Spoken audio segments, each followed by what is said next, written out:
Sagoli, and welcome to the Iroquois Oneida History Channel. My name is Antonio Dockstader, and today I wanted to address a comment that asked for specific Oneida battles with other tribes.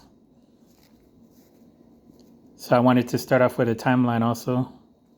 So in 1609, the French inhabited Canada, and French Governor Samuel de Champlain formed an alliance with the Algonquin, Huron, and Montaigne tribes, who were enemies at the time, are rivals of the Iroquois Confederacy, the Mohawk, Oneida, Onondaga, Cayuga, and Seneca.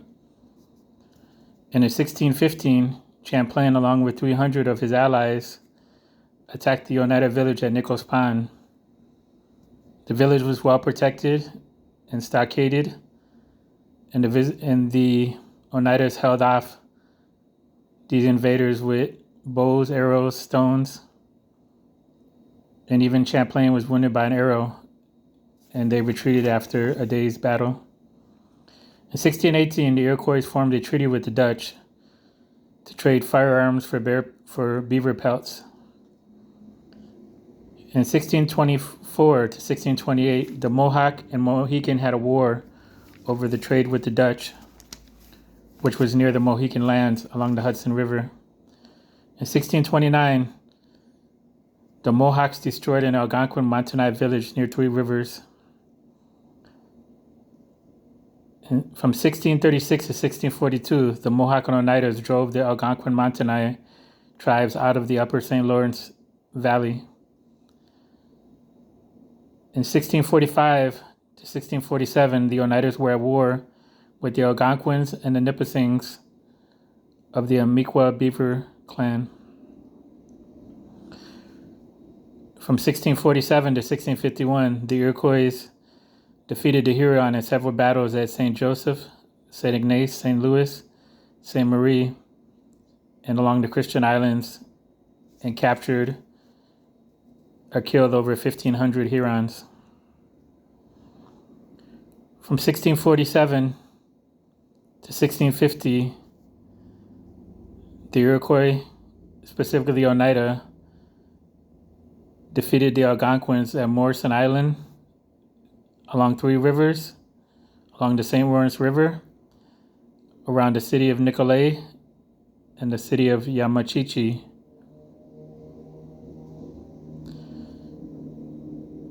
From 1655,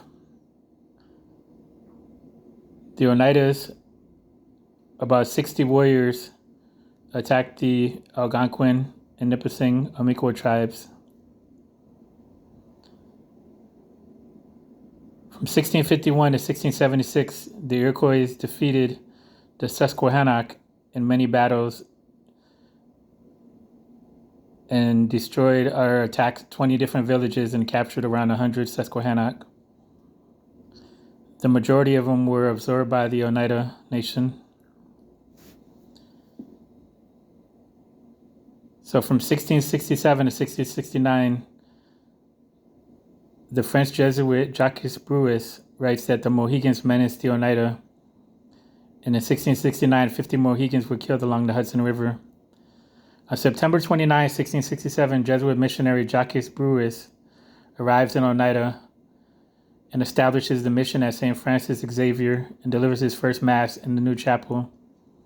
On January 21st, 1668, the Oneida had the reputation of being the most cruel of all the Iroquois, writes Bruis, and in fact, they have never spoken of peace until the last 2 years. It is they who have always made war against the Algonquins and Hurons. And he goes on to say, 2/3 of this village is composed of these two nations who have become Iroquois in temper and inclination.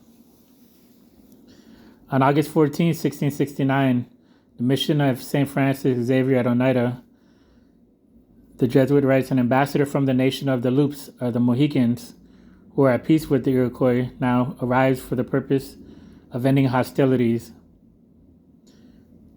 One Oneida man was captured by the Andaste or Susquehannocks, he also writes, and two Oneidas were taken prisoner by the Nipissing Iroquois Beaver clan. On December 9th, 1669, 8 warriors set out and traveled towards the Andastes, or the Susquehanna villages. Another 5 preceded them by 2 weeks.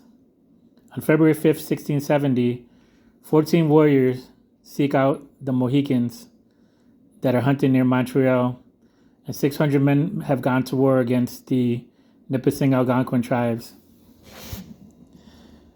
So you can see the Oneidas were very much a part of the war, and anytime the Mohawks were mentioned as far as going to war, the Oneidas were also along with them and also attached to the same causes, since they were very close in geography, culture, and languages.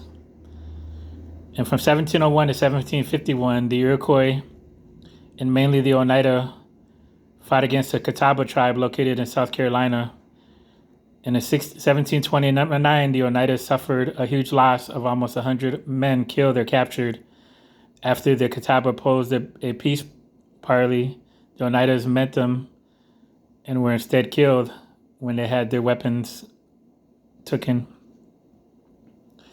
And in 1751, the Oneidas were the most reluctant to make peace with the Catawba in the capital of Albany, but eventually they were convinced to make peace also with the Catawba tribe. So this is just some of the specific battles that people were curious about. So their main battles were with the Mohicans, the Algonquin, Montagnais, and Nipissing tribes, who were all connected and related, the Susquehannock, and also the Catawba. Those were, I would say, would be their main rivals as far as indigenous Native American tribes in North America. So I hope you liked this video. If you can give me a like, comment, and if you would subscribe, that would help me as far as my algorithm and the viewership. Yawanko, see you next time. Nagiwa.